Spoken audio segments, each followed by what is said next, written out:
Good morning, good afternoon, good evening, wherever you are. My name is AES and welcome to my YouTube channel. Today's video will review the sequel to one of the more interesting horror indie titles that I've played on the PlayStation 4. The original Little Nightmares nailed the terrifying atmosphere, but the puzzle mechanics felt more bothersome than I would have liked them to be.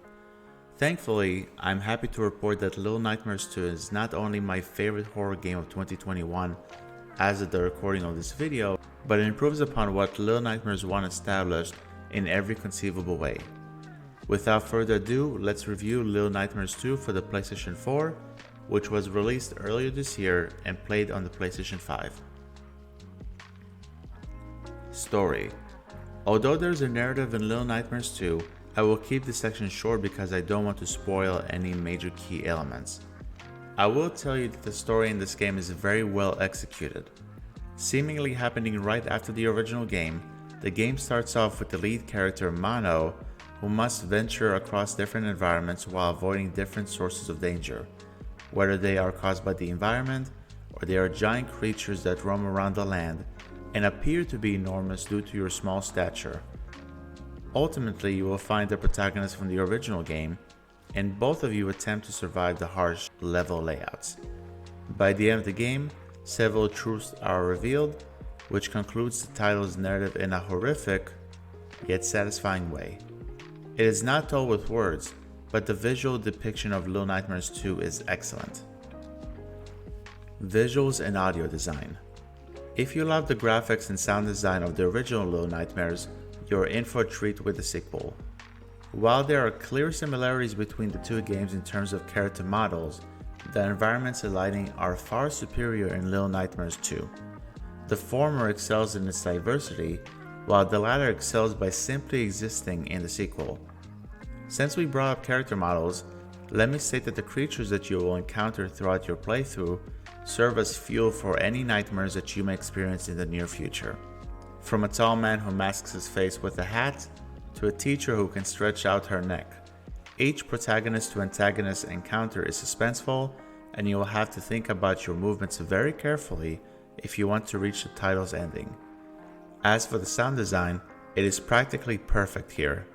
The mellow music is eerie, and the sound effects of water, sudden squeaks, and roars from monsters should immediately be taken seriously. There are games that obviously look and sound better than Little Nightmares 2, but the game utilizes its own visual and sound mechanics to support its mission of scaring you out of your mind. Gameplay. Similar to the visual and audio designs of the game, you will be quite comfortable with Little Nightmares 2's gameplay if you played the previous title in the franchise. As a miniature character, you are tasked with exploring a depressing world while solving platforming puzzles. This time though, you are accompanied by Little Nightmares 1 protagonist, who can be used in situations where you cannot complete a task by yourself. There could be a situation where you and the lead character from the original game are separated by a gate and you need to bypass it to unlock a door with a key. Thanks to the new mechanic, you can now pass the key to the second character, who will unlock the needed door while you make your way back to the partner's location. This cooperation is cool, which makes me baffled due to the inability to play this game with your friends. The game is perfectly set up for multiplayer in mind, and its absence is disappointing.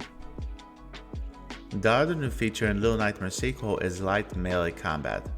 There will be rare scenarios where you must defeat enemies who are charging at you. It is good on paper, but whether or not you actually hit the monster is inconsistent. Sometimes you swear that you connected your weapon with the foe, only to get killed in one shot. Sometimes you swear that you swung your weapon too early or too late, only to kill the evildoer. This level of inconsistency also translates to platforming sections. It is not always clear where is your location in relation to the environment. Let's say you need to jump to a platform on your left. You may think that you're jumping directly on the platform, but you overshoot it and fall to your death. It seems like these issues are serious, but they happen so rarely that it does not completely ruin the gameplay moments that do work and are effective. Little Nightmares 2's gameplay is an improvement over the original game, but I cannot say that it is flawless. Fun factor. There were some moments, particularly with the melee system, that aggravated me for a little while. As a whole though, I had a lot of fun with this game. Nevertheless, your enjoyment of Little Nightmares 2 will depend on the following question. Are you content with spending several hours in the game that will display some disturbing images? If the answer is yes, then you are good to go. If the answer is no, then you may want to avoid this game, as the illustrations are truly materials from nightmares. In the end, Little Nightmares 2 was a blast to play. It endlessly creeped me out, the puzzles were not as intrusive as their counterparts in the first game, and the ending was brilliant. It is a shame that you cannot play the game cooperatively, but it does not take away from what is quite arguably one of the best horror games this year. I will give Little Nightmares 2 for the PlayStation 4 an 8.5 out of 10. Well folks, that's the end of the review. Thank you so much for checking out this video. Are you interested in Little Nightmares 2? Have you played it? Why or why not? Please let me know your thoughts in the comment section below. Till next time, have a great day or evening wherever you are. My name is AES, and I will see you guys in the next video. Bye bye.